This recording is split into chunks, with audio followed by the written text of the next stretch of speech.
Hey, so this is going to be the video in the sort of Afterlife series that focuses on heaven. And damn, is it going to be difficult to get through considering how complex the idea can be. You have everything from like sort of metaphorical heaven that exists in your mind that I've heard some persons sort of described to me as one of the alternative views of heaven.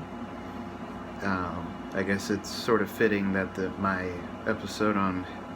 video on heaven is going to be from a different angle, and also wearing my, what I had on for work today, which makes me look like a choir boy. But in any case, yeah, you have all sorts of ideas of heaven. Different religions have different ideas of what heaven is, although I feel like for Judaism, Islam, and Christianity, it's essentially the same. You do have different ideas in like Buddhism, where you have the sort of returning to the universal soul and the break from reincarnation. And the more I think about it, the more I feel like I will have to do that episode on reincarnation. But that will be for the future. For now, I guess it's trying to suss out what heaven really is, because if it's a metaphysical place, then, automatically any atheist like me, or any skeptic, anyone who doesn't believe in the supernatural, I guess not any atheist, there are atheists who believe, I guess the atheist could believe in a heaven if you count sort of the Buddhist return to the universal soul as a sort of heaven. But really, like, heaven is really a nebulous term the more you think about it. Anyways, for a person like me who's skeptical of that sort of claim, a metaphysical heaven, one that actually exists somewhere, is like, I have no reason to really believe it, because just like with a interventionist God, you would have to provide evidence that it exists, and just like with the claim of God, I see no reason to believe as of yet. The only things that we really ever get are claims of people who have gone to heaven when they've died, but that's really questionable, considering, it's essentially just revelation is first person, that sort of an issue, so we have no other evidence besides the person say so, and considering it was a near-death experience, or possibly even a sort of resuscitation experience, there's no real way to know that they actually experienced heaven. It could very well be the experiences you have when your brain is shutting down, your entire body's shutting down, but your brain is essential in these near-death experiences, and how it essentially cuts off all of the neural pathways, or, you have neural pathways firing in those death throes, and those could possibly produce hallucinations that you could experience, and if you can live after that experience, come back and tell people about. But it doesn't necessarily point to a heaven, and so there's that. But then there's also sort of instead of one that if it maybe exists in this metaphysical universe, you could think of a heaven that exists on a whole other higher plane of being, like maybe another dimension entirely that us in our 4 dimensions could never access. But then again, it's right back to the same problem of like a God that exists outside of space-time, or the same issue I have with the multiverse. If you're deferring to something which is outside of any of our ability to really verify, then I'm justified in my non-belief, and I'd wager to ask if you're really justified in your belief. Aside from faith, but I guess I'm going to talk about faith in a whole other video, because I feel like it deserves its own video for sure. But there's also an idea of heaven which I heard described by Vin from Vin and Sori. I love their channel, it's a lot of fun. He described the heaven, which was essentially a state of being, or I guess a dimension, or a higher plane of existence possibly, in which paradise and your day-to-day life on earth become indistinguishable from one another.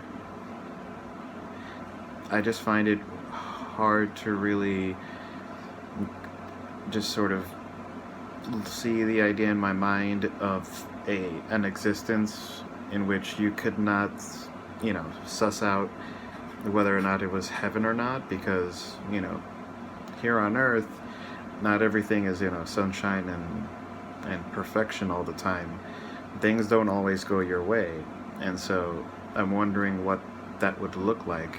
And then there's also the issue of, what would be your heaven? Wouldn't it sort of depend on, who you're asking? Because perfection can mean different things to different people. Although I guess if you're a Christian, let's say, every Christian's idea of perfection would be one in which they are living in the glory of God and in in His eternal love, and, being in that sort of eternal state of peace, never wanting of anything, of, earthly desires, which I could imagine would feel like, very blissful in just an eternity of this amazing being's light, and it's all that you ever need to sustain you. And that all sounds very, nice and, warm feeling, but it's a state of being in which we don't have any real reason to say that it exists outside of our own ability to conceive of it.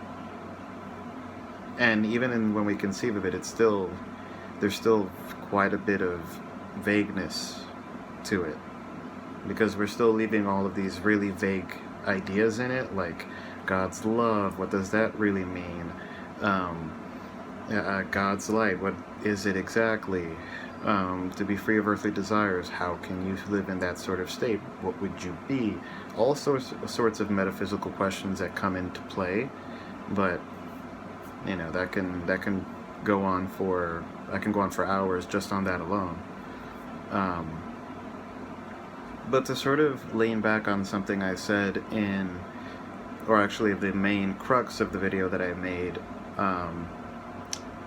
personal and powerful, conceiving of the divine, I feel like heaven is another part of why people feel, they feel comforted by religious ideas. Heaven is like another part of that. You have the idea of a God who loves you and cares about you and is willing to do anything and everything to make sure that you're okay if you do what He asks you to, and so that you can, be in His good graces. But there's also, I guess, and I'm sorry to say, because I know a lot of Christians will disagree with this, or they'll, dismiss it, but it is sort of a nice little carrot at the end of the road, that not only do you, not only do you get this, all-powerful being that loves and cares for you, but you also get to live in eternal happiness. Who wouldn't want that? But it's one thing to want and to believe it, and then there's a whole other thing of being able to prove that that's actually something that you can live out, something that's real, something that exists. It's a bummer, I guess, but you have to be able to live with reality, so you're not losing anything if it was never there to begin with. And it's an interesting sort of idea to consider whether or not it makes sense to be agnostic towards the idea of heaven, because you could very well have a heaven which exists on the same sort of plane of existence as a, God that lives outside of space and time, whatever that may be, or outside of our 4 dimensions of space and time. You might have a heaven that exists in that same way, but like I said earlier, there's no real way to know that outside of any evidence where you could show that they're, heaven or God are interacting with our perceived reality. So you still do have that issue. And, it kind of to go back to my acceptance of impermanence video, like, it's the exact it's in some ways the exact opposite, to sort of,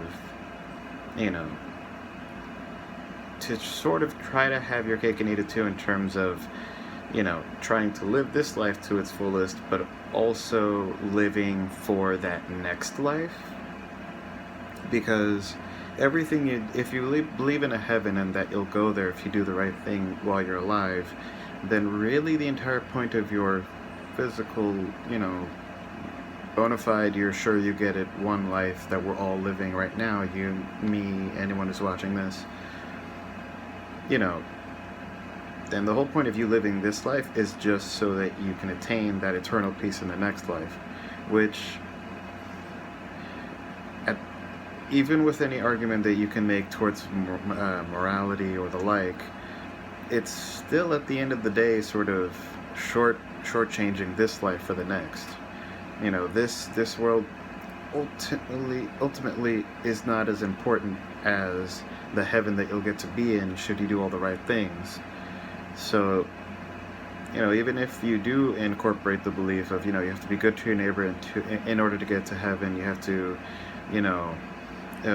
believe in Jesus with all your heart, repent of your sins, all of those things, even with all of that, it is still just, making sure you do everything you're supposed to in order to attain eternal peace after you die. Which I feel like it still shortchanges the here and now. The only, here and now that you're assured that you're going to get. And I feel like that's one of the potential downsides of believing in an afterlife, or believing in Christianity, let's say, where you believe that there is that waiting for you and a God waiting for you. It's not always a downside that's enough for me to say, like, hey, stop believing in heaven, it's bad for you. But I don't think it really allows people to deal with loss in the way that they might think it does. I'm sure maybe it comforts them because they believe that to be the case, but they're not really dealing with it. Not in a way that's, 100% healthy, I guess, if you could say it that way. And there's also the whole idea of, like, what does all this really mean? What's the value of all of this if there's just an eternal life waiting for you, or waiting for you on the other side of death? If you play your cards right. Like, sure, you can go into the whole idea of, like, this is God's creation, and so you have to respect and take care of it, but then that can also kind of be negated by the idea that, if you follow the logic in Genesis, which a lot of Christians do, or have throughout history, is that all the animals and all the lands, Earth essentially, is ours for the using. It's ours to use. And so it sort of conflicts with that idea of, everything is God's creation, depending on how you interpret it, which is one of the main problems of going to the Bible for, steadfast beliefs as to how to do anything, really. Just in my opinion. But, I don't know, it's, you're feeling comforted by an idea of eternal peace in a life that exists after death. But then, in that way, even if you sort of deal with the loss and saying, and sort of accepting the fact that you're not going to see this person again, their life with you is essentially over, the time you're going to spend with them is essentially over, and so you have to reflect on the time that you've had with them and appreciate it as much as you possibly can. If you then sort of undermine that with, well, I'm going to see them in paradise one day if I am a good Christian, it sort of undermines all the progress that you make. I don't know, just my personal opinion again. But it is an interesting idea, like, nonetheless, even with everything I've said. the idea of sort of existing in this eternal state of peace, I wonder what that would look like. Could it not easily fall into some unending state of boredom? Possibly. I mean, if you never need anything, if you're never wanting of anything, and you're eternally in this all-powerful being's love, I guess that could be pretty blissful. But then, what of your mind? Would you just be?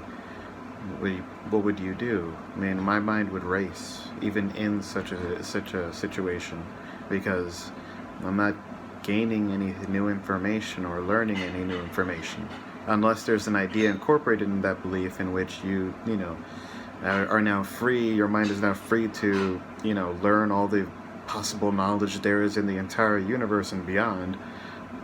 But even then, when you have eternity on your hands, that's even that can get old eventually, because there's only so much knowledge. I believe that the knowledge that one can possibly attain of the universe, if you could possibly attain all knowledge in the universe, it's finite. So eventually you will run out, especially when you have eternity.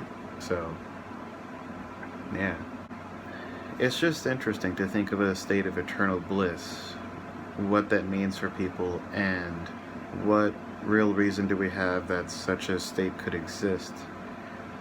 I mean, I wish it could, but unfortunately that's not what comports to reality. And maybe it's not really even unfortunate, because absent a perceived state of eternal bliss on the other side of death, you're thus forced to try to create as much happiness as you can now. You don't have the option of waiting for it after you die, if you happen to not believe in a afterlife like myself. So then it becomes pertinent, if you want this for yourself, to create joy in your life now. But I can really easily start going into everything I said in the acceptance of impermanence video. So that's why I said earlier on that this video was definitely going to be strongly juxtaposed with that video, because they're completely different views of life and its end. So I'm not going to reiterate too much that I've said already. Because you can have momentary bliss, you can have prolonged happiness, which is amazing. I'm happy for anyone who has experienced that, and I shoot to experience that as much as I can in my day-to-day life. I feel like probably everyone ought to some degree. But in terms of a state of eternal bliss and happiness, metaphysically, I don't know how we justify believing that a place really exists, or epistemologically, I should say, but there's the metaphysical question itself, just on the face of it. And then there's also what this existence really entails, and then there's also the running problem with all of these ideas, which is, although this sort of incorporates itself back into my whole question about, metaphysical existence of a heaven somewhere, how do you explain the soul's role in all of this? How does, you have to go back into how does it exist outside of the body? What metaphysical processes are in place, what real processes are in place in which allow a soul to enter heaven? Is it just God deciding it, or has it all been planned out by God, beforehand, and therefore you're predetermined to go to heaven and your soul just goes there? Like, how does that all work? And it kind of rolls into my discussion in the next video about hell. How would that essentially function? what is eternal torment really, if you think about it. What would it look like, and would it be different things to different people? But I can't get too far into that because I have a whole video on it next. But yeah, that's why I want to end this series of videos on the soul, because it's like one of the main underlying problems of all of these different beliefs in the afterlife, the soul, and what it really means for the soul to exist in this other dimension, or this other plane of existence. Because for as far as we know, it exists, or as far as we could know, it would have to exist with us in this plane of existence, or in this reality, but it somehow can exist in this plane of reality and then transcend, somehow move through the dimensions or through those planes of reality, and then exist for an eternity in this other reality. How does that work? You know, on a like provable level.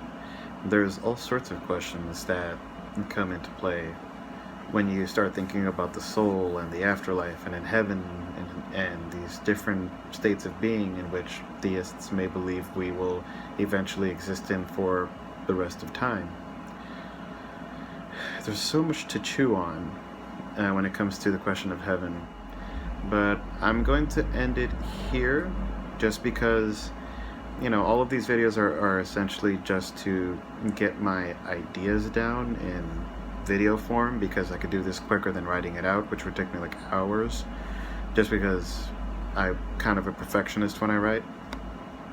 But yeah, this will be my video on heaven. Next one is going to be hell, which I feel like is going to be a lot of fun to do, just because of all of the little technicalities that you can start to dive into. But yeah, I could probably talk about heaven in a future video, but I could make future videos about literally any topic, so this will just be the ground, the basis, the one that you can use to better understand future discussions I may have about the idea of heaven.